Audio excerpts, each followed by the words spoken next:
Entre las diferentes vías para resolver conflictos se encuentran la mediación y el arbitraje, que se han convertido en alternativas válidas y fiables que no solo alivian las dificultades de funcionamiento de los tribunales, sino que aportan una más que interesante forma consensual de pacificación social.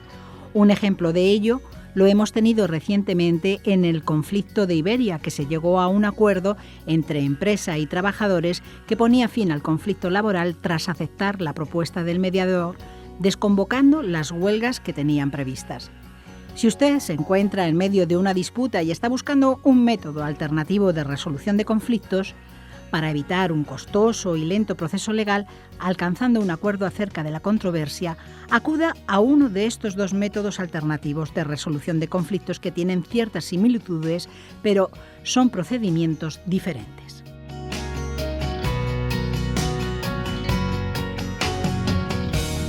Conflictos, mediación y arbitraje.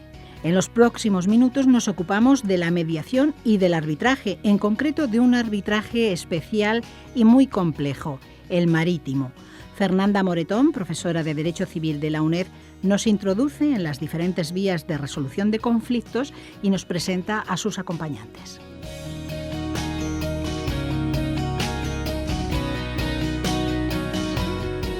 Bienvenidos a todos a la emisión del día de hoy, que hemos preparado especialmente para que entre todos podamos resolver nuestros conflictos y encontremos soluciones aptas precisamente para evitar que ese conflicto vaya a mayores y que incluso podamos evitar una demanda judicial y, como en definitiva está sucediendo, que nos apliquen las tasas por la presentación de la demanda.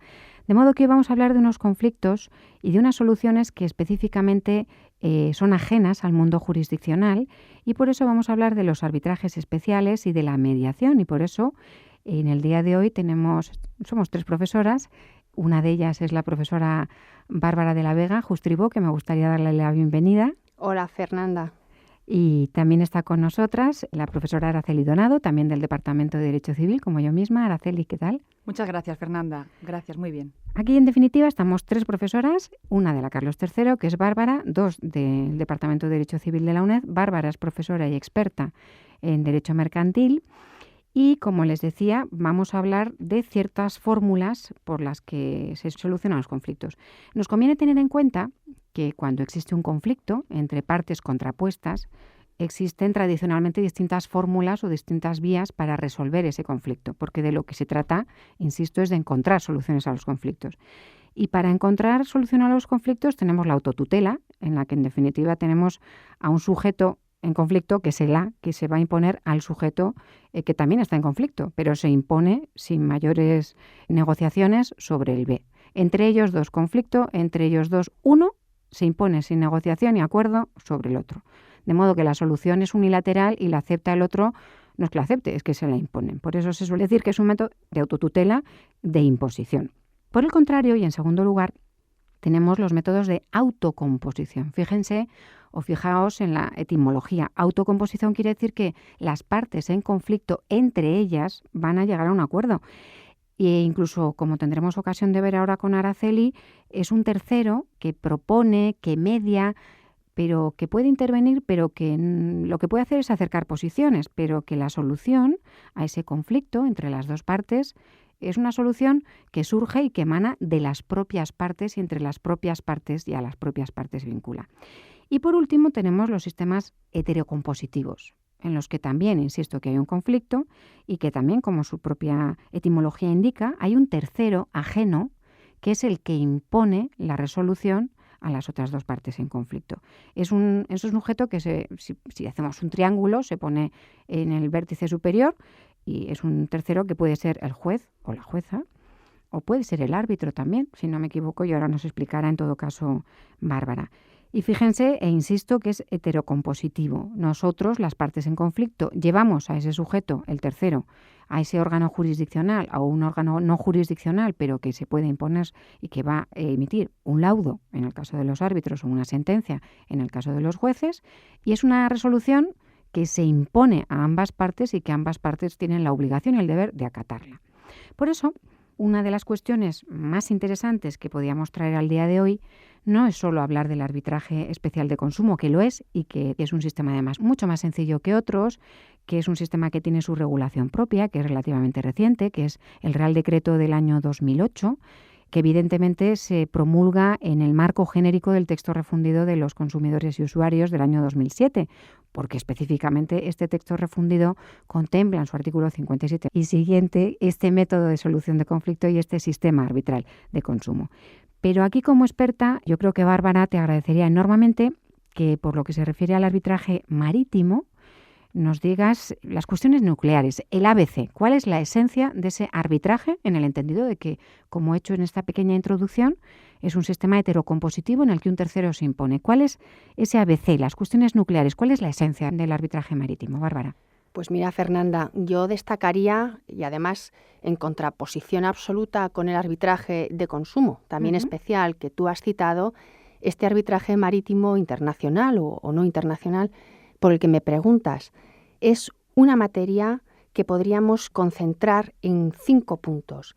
5 puntos que vas a ver si lo comparas con tu arbitraje de consumo, arbitraje de consumo, Sí. o con cualquier otro arbitraje especial, cuán complejo es. Es decir, no tiene la flexibilidad que tiene el arbitraje especial de consumo. No en absoluto. No la tiene y además adolece, y voy a utilizar la palabra adolece de una forma consciente, de una complejidad que implica o requiere una especialización por parte del árbitro que quizá aleja un poco del conocimiento del público de la ciudadanía, general, claro. lo que es un arbitraje marítimo. Pero hoy estamos aquí reunidas para comentar arbitrajes especiales y desde luego el marítimo es, yo diría, uno no especial, sino incluso especialísimo. Claro. Y contestando a tu pregunta, por no dejarla incontestada, sobre las 5 cuestiones que yo querría destacar de este tipo de arbitraje, en primer lugar diría que destaca el régimen jurídico del convenio arbitral,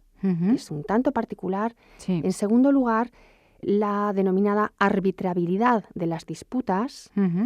En tercer lugar, el especial papel de los árbitros en este tipo de arbitraje. En cuarto lugar, el procedimiento arbitral con sus peculiaridades. Y en último lugar, pero lo más importante, yo creo, la problemática de la ley aplicable al fondo de litigio. Por resumir, 5 cuestiones que te dejan entrever un panorama de cómo es un arbitraje marítimo. Sí, es un mundo especial, es un mundo complejo y es un mundo tan especializado que la ciudadanía desconoce seguramente que existe este arbitraje especial, porque parece que funciona en un mundo industrial, en un mundo empresarial, ¿verdad? Son 5 puntos con muchas aristas, diría yo, ¿no? Sí, Por eso... y quizá a lo mejor los que nos escuchan, si no tienen un conocimiento profundo, que no tienen por qué tener, de cómo es un arbitraje o en qué consiste un arbitraje, pues es probable que no conozcan el contenido de cada una de estas 5 cuestiones, pero... los vamos a aclarar. Aquí venimos a aprender todos. Por eso, Bárbara, yo te iba a preguntar, para que las personas que nos estén escuchando en estos momentos puedan entender la especialidad de este arbitraje, pero ahora tenemos que poner el marco específico. ¿Cuáles son las materias, objeto de este arbitraje? Pues sí, buena pregunta, porque cuando hablas de arbitraje marítimo, la gente te pregunta, pero ¿a qué se dedica? ¿Sobre qué resuelve un arbitraje marítimo exactamente? Claro. Yo puedo dar una especie de respuesta cajón desastre, sí, muy general, pero muy comprensible, y es, se puede someter a arbitraje marítimo todo lo que es marítimo. Parece un poco de perogrullo la respuesta, pero es así. ¿Y qué es marítimo? Cualquier cuestión, cualquier vicisitud acaecida en el ámbito del ejercicio de la navegación marítima. Bueno, la navegación marítima es también otro mundo. Y es un campo muy amplio. Por tanto, bastará encontrar un asunto ligado o conectado con lo marítimo para entender que es arbitrable. Claro, con lo cual, si en el arbitraje especial de consumo podríamos decir que son materias en las que la cuantía económica puede ser muy reducida, aquí estamos hablando de miles de millones de euros, seguramente, ¿no? Efectivamente. De ahí su propia especialización y especialidad y su propio proceso tan complejo. Efectivamente. Claro. Y entonces, dentro de la navegación, prácticamente cualquier conflicto que surja entre Pues mira, sí, dos pueden ser. navieras, dos buques, un choque. Pues sí, pueden ser. La resolución de reclamaciones derivadas de una asistencia o un salvamento marítimo. Como estamos viendo en ocasiones por En los televisión. medios de comunicación, sí. En ocasiones vemos cómo practican un salvamento marítimo, pero Con- luego ese salvamento hay que remunerarlo, hay que retribuirlo. Puedes no estar de acuerdo en cuánto Claro. tienes que pagar. Claro. Pues es una materia típica que se somete a arbitraje Claro, con marítimo. lo cual esto no está tan lejos de la ciudadanía, porque por lo menos la ciudadanía sí que tenemos noticia de que existe conflicto en la navegación y en el mundo del mar, pero desconocemos que hay detrás de todo ello un arbitraje para resolver, por ejemplo, como tú nos explicas, ese salvamento. Efectivamente, Claro, efectivamente. claro. Otra materia Sí. que a los que nos escuchan les puede resultar conocido, pues los abordajes o cualquier otro accidente acaecido en la navegación. En todo caso, partimos de que un arbitraje se puede aplicar a distintas controversias derivadas de varias fuentes de las obligaciones, pero hay que reconocer que principalmente es el contrato que todos conocemos, que todos estudiamos en Derecho, como fuente de obligaciones, el que con mayor frecuencia nos remite a la posibilidad de una solución arbitral. Entonces, perdona, Bárbara, porque para que nos podamos entender entre todos, porque a lo mejor ahora tenemos la fortuna de que no solo nos están escuchando personas relacionadas con el mundo del derecho, sino otras personas que tienen interés por conocer esta materia. Cuando tú has dicho al principio, el problema del derecho aplicable es que en la navegación puede ocurrir lo que es área internacional. Entonces no sabemos cuál es el derecho aplicable, pero entre las partes hay un contrato, si es un abordaje. Esto no te lo he entendido bien, ¿me lo podrías...? Efectivamente, Sí. las reclamaciones que se someten a arbitraje pueden derivarse de un abordaje, ¿Sí? y entre los dos buques que colisionan puede existir un contrato o no. Puede ser, por tanto, una responsabilidad contractual o extracontractual, perfectamente. Pero incluso el propio salvamento marítimo. Los salvamentos son objeto de un contrato. Se contrata el salvamento y se remunera. Lo que pasa es que el salvamento marítimo, el contrato de salvamento, es otro mundo. Es otro mundo desconocido. Sí. Ya te he dicho, Fernanda, que para bien y para mal el derecho de la navegación marítima es muy especializado pero es esencial, encantada. porque básicamente nuestro planeta es agua, ¿no? Como Esencial. nosotros mismos. Y para España especialmente esencial. Sí, me imagino Especialmente que... esencial. Bueno, tú lo sabes mejor que yo, por supuesto. Pero además de las materias que te he señalado, hay otras, como pueden ser las que puedan derivar de un contrato de explotación de buque, como recoge expresamente las pólizas de fletamento o los contratos de arrendamiento de buque que insertan una cláusula de sumisión a arbitraje, con lo cual está claro. O incluso un contrato de remolque marítimo, que también se puede someter a arbitraje. También para contratos de construcción de buque, contratos de reparación, para venta de buques, financiación de buques. Se incluye esa cláusula en la que las partes se van a adherir a un sistema arbitral. Efectivamente. Pero ojo, también puede ocurrir que las partes no hayan incluido en el contrato esa sumisión a arbitraje, pero con posterioridad al acaecimiento pues, del evento desencadenante de responsabilidad, decidan de consumo someterlo a arbitraje. Claro, en definitiva esto sí que se aproxima al arbitraje de consumo, porque en el arbitraje de consumo puede haber una adhesión previa o después las partes pueden decidir, como tú bien explicas, pues que la mejor forma de resolver ese conflicto es acudir a este sistema arbitral, ¿no? En definitiva, ahí sí que hay ciertas y pequeñísimas concomitancias, pero sí que tiene un cierto parecido. Yo pienso que la idea, en la situación en la que nos encontramos hoy en día, tanto en materia de mediación, como luego comentará Araceli, como en un arbitraje puro como el que estoy yo ahora refiriendo, la tendencia es a que en cualquier momento, mientras sea posible, resulte accesible. Claro. Con tal de evitar vía judicial, costes, tiempos largos.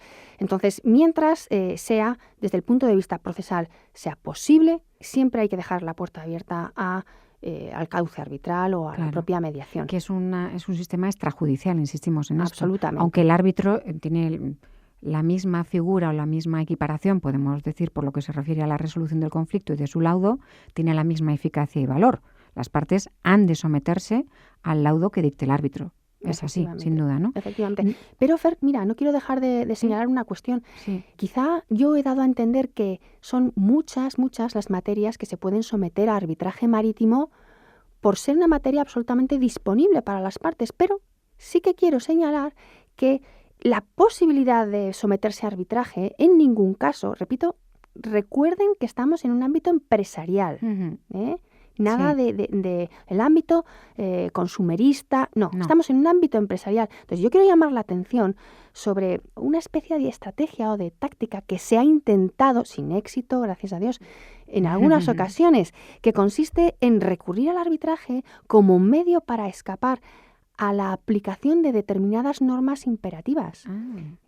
Y es que ocurre que hay determinados convenios en el ámbito del derecho marítimo internacional, convenios de derecho uniforme, que expresamente excluyen la posibilidad de arbitrar determinadas controversias surgidas en su ámbito de aplicación. Entonces, también quiero señalarlo, porque estamos dando a entender quizá que todo es arbitrable, pero siempre que una norma imperativa no lo impida, como en ocasiones ocurre.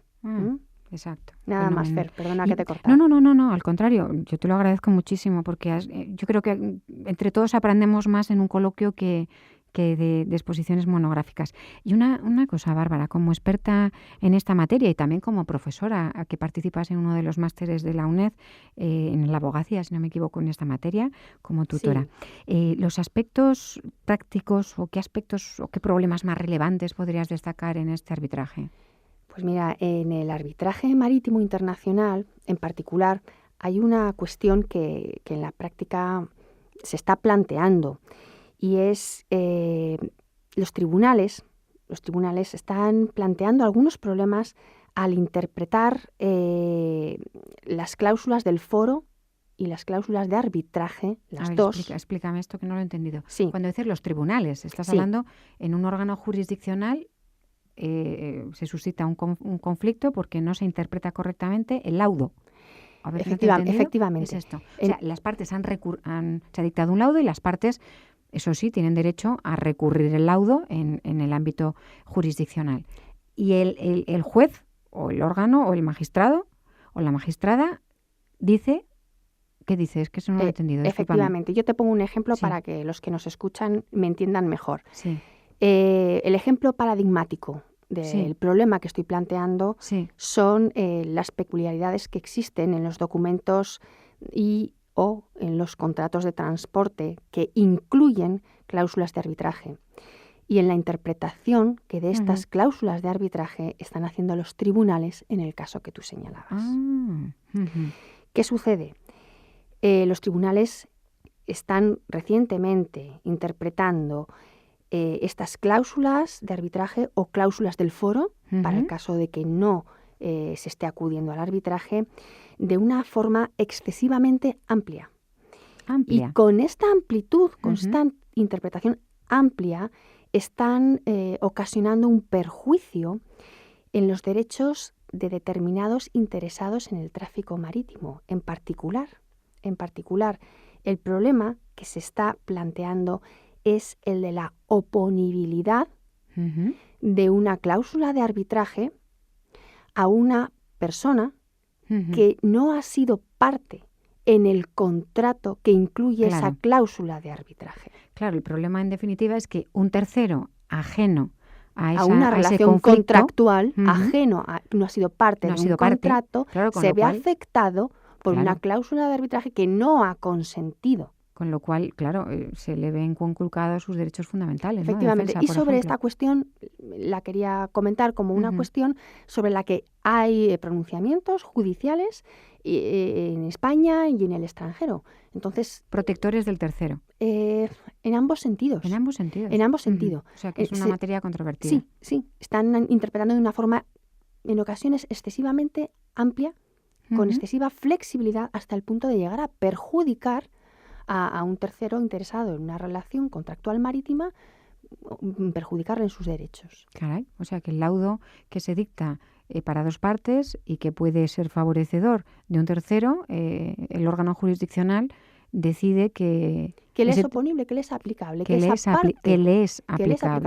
parte que no ha consentido someterse a arbitraje, Sí. se va a ver Ok. Ujú. afectado por la solución. Bueno, pues yo creo que otro día vamos a tener ocasión de que nos digas las conclusiones más relevantes, pero yo creo que incluso podemos hacer y pedir ese ejercicio a quienes nos estén escuchando, porque creo que tu intervención ha sido magnífica y te lo agradezco enormemente. Gracias a ti. Eso, pero corresponde ahora el espacio, ya no de la, como decíamos antes, de la heterocomposición, sino de un ámbito que es mucho más elástico y que también se está propiciando ahora, que es la autocomposición entre las partes en conflicto, entre ellas y en situación de igualdad lineal. Por tanto, hay un tercero que puede favorecer, puede dar ideas, y esto en definitiva es lo que se llama la mediación. Y yo creo que, Araceli, tú como profesora en este caso del máster también de la Procura, si no me equivoco, Sí, de así es, la asignatura Fernanda. que se denomina... Métodos alternativos de resolución de conflictos, arbitraje y mediación. Y tú te ocupas de la parte de mediación. Efectivamente. Y yo creo que de la mediación poco tiempo nos queda, pero es interesante que nos cuentes de la mediación cuál es el ordenamiento jurídico aplicable. Bueno, pues afortunadamente, desde el verano pasado, concretamente desde el 6 de julio, tenemos ya una ley estatal, la Ley 5/2012, sobre la mediación civil y mercantil. Uh-huh. Ya hemos transpuesto la Directiva Europea, Por fin, efectivamente, del año 2008, que obligaba a todos los Estados miembros a recoger y a transponer a los diferentes ordenamientos jurídicos internos la Directiva Europea, una directiva de mínimos, y las comunidades autónomas, desde el segundo milenio, desde el año 2000, empezaron a promulgar sus diferentes normas autonómicas. Pero y en ya materia por de fin, mediación civil. Efectivamente. Materia, Y mejor mediación dicho, familiar, familiar. efectivamente, Gracias, sí. sí. Esta ley ya, efectivamente, gracias por la aclaración, Fernanda, Sí. esta ley ya incluye ambos ámbitos, la mediación civil y la mediación mercantil, no únicamente la mediación familiar, ese ámbito concreto. Claro, que amparándose en las competencias de protección de la familia, de las familia, relaciones las parentales. comunidades autónomas y todas sí. habían dictado. Pero aquí estamos hablando de algo mucho más amplio, de una ley Efectivamente. estatal de Ujú. mediación civil y mercantil. ¿Y Exactamente. cuál es el ámbito de aplicación? Cuando unas personas en conflicto pueden recurrir a esta ley e intentar resolver su conflicto sin acudir a un órgano jurisdiccional. Exactamente. Un órgano jurisdiccional lo vamos a dejar, sino es un tercero, un mediador que, como comentaba antes Bárbara, no es un árbitro que dicte un laudo o dicte una resolución, sino son las partes las que llegan a un acuerdo gracias a la intervención de esta tercera persona que acerca posiciones, hace que entablen una conversación, porque a lo mejor el diálogo suaviza esas conflictos o esas pequeñas disputas, por ejemplo, en un ámbito de los vecinos, de una comunidad de vecinos, efectivamente, o en el ámbito escolar o las relaciones parentales o conyugales. Claro. El tercero, este mediador, acerca posiciones para que lleguen a un acuerdo. ¿Pero quién llega a un acuerdo? Como decías antes, una de las ideas de la mediación era la autocomposición, sino las partes eran las que llegaban al acuerdo fuera del órgano jurisdiccional. Sí, o incluso suspenden. Efectivamente, sí. Ahí está. Podían iniciar los trámites jurisdiccionales correspondientes, efectivamente, se dan la demanda. Piden una suspensión, se suspenden el procedimiento y vamos a acudir a la institución de la mediación, a las instituciones de mediación, propondrán un mediador o las partes podrán elegir a un mediador para que acerque posiciones y demás. Claro, y además, perdona que te interrumpa, creo que tiene una ventaja incuestionable, que hay una reducción de las tasas y se les puede reintegrar hasta el 60% de las tasas, con lo cual es importante. Es evidente que el legislador también, efectivamente, mira por los intereses económicos de todo el mundo. Y de vaciar los juzgados, en definitiva. Exactamente. Y coste económico, costes emocionales, porque seguramente un juez a lo mejor resuelve el conflicto, pero no llega a ese problema interno, a esos motivos que originaron en su día esa disputa, que a lo mejor el juez, a través de un procedimiento judicial, dicta la sentencia, pero sigue ahí la disputa o el origen del conflicto. Claro. Y el mediador lo que va a hacer va a ser que, desde una posición neutral, imparcial, va a oír a las dos partes. O sea, les acerca posiciones, suaviza, mientras que el juez o el árbitro impone acerca, suaviza. Exacto. Y se trata de no de tener una resolución que se imponga sobre las partes, sino en definitiva, de que el propio conflicto desaparezca. Exactamente, que Esa desaparezca, que los dos tengan la sensación, de las dos partes, dos o más partes, tengan la sensación de que ambos han cedido, de que ambos han dado un pasito atrás para llegar a esta entente cordial o a este acuerdo que ellos mismos han alcanzado con la ayuda de este mediador. Una cuestión, sí. ¿Qué conflictos no pueden ser resueltos en esta vía? Bueno, pues la ley que tenemos actualmente, Sí. promulgada, prohíbe que los conflictos en materia de consumo, la mediación penal, la mediación con las administraciones públicas y la mediación laboral Eso bajo quedarán ningún fuera, concepto. efectivamente. Ujú. Lo único deja abierta la vía a que estos ámbitos sean resueltos por la normativa específica Claro. de estas materias. Claro, Y habrá que esperar al reglamento, eso sí, para, que todavía falta. efectivamente, Todavía falta.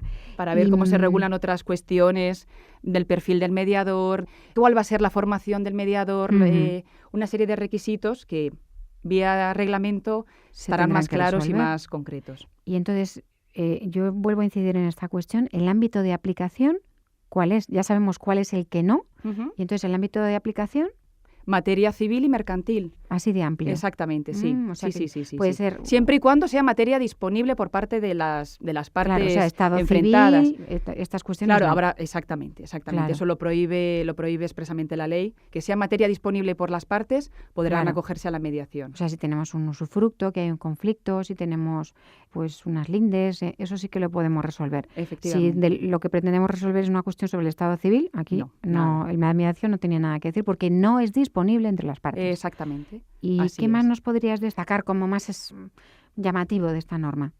Más llamativo de esta norma, los principios, el principio que debe tener el mediador. Ujú. Bueno, en esta norma todavía se le dice que el mediador debe tener un título, una licenciatura, un grado universitario, efectivamente, o un título de formación profesional superior, además Sí. de haber realizado una serie de cursos en mediación para pues, tener una serie de habilidades y de pericia de cara a poner en contacto a las partes, de tener una cierta sensibilidad, que las partes se vean pues que esta persona, aunque no vaya a decidir por ellas, porque eso no lo va a hacer, pero que entienda el conflicto e intente unir las Sí. diferentes posiciones de las partes. Sin duda, yo creo que hay aciertas porque a mí se me ocurre que eso es esencial, que el mediador o la mediadora tiene que ser alguien que tenga unas cualidades especiales. Además de Ujú. universitarias, tiene que tener unas cualidades especiales, o si no las tiene, o si las tiene, que alguien le forme para tenerlas, Sí, porque si no va a ser inútil, porque la figura del mediador es esencial. No será parte, pero es esencial. es esencial. Y luego también quería destacar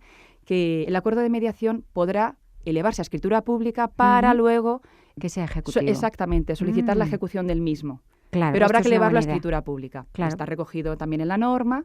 Eso que nos explicas Por es si muy las importante. partes no lo hicieran voluntariamente, podremos solicitar la O sea, ejecución vamos al del acuerdo de notario, el mediación. notario eleva escritura Ujú. pública y después ya tenemos un documento ejecutivo que ya, en definitiva, ir ya a la vía jurisdiccional para cumplirlo. Exactamente, con el Bueno. plazo de 5 años, eso sí. Bien, bueno, yo creo que quedan tantas materias y tan interesantes y, bueno, yo creo que queda una cosa esencial que yo creo que es, personalmente yo os agradezco vuestra presencia. Y nosotras a ti Al contrario, por al habernos revés. invitado. Sí, y por último, ya solo quería hacer, antes de que ya nos digan que ya nos cortan, que no queda más, tengo que decir que es que además somos partícipes todas nosotras y otras tantas más que vendremos en sucesivas ocasiones de un proyecto de innovación docente de la UNED en el que precisamente lo que pretendemos es que los equipos multidisciplinares, como podría ser el caso, aquí Ujú. tenemos dos disciplinas próximas, como es el mercantil y el civil, pero son dos disciplinas distintas y además en asignaturas transversales, porque yo, por ejemplo, estoy en el grado de Derecho, ellas están en el máster de la Abogacía y de la Procura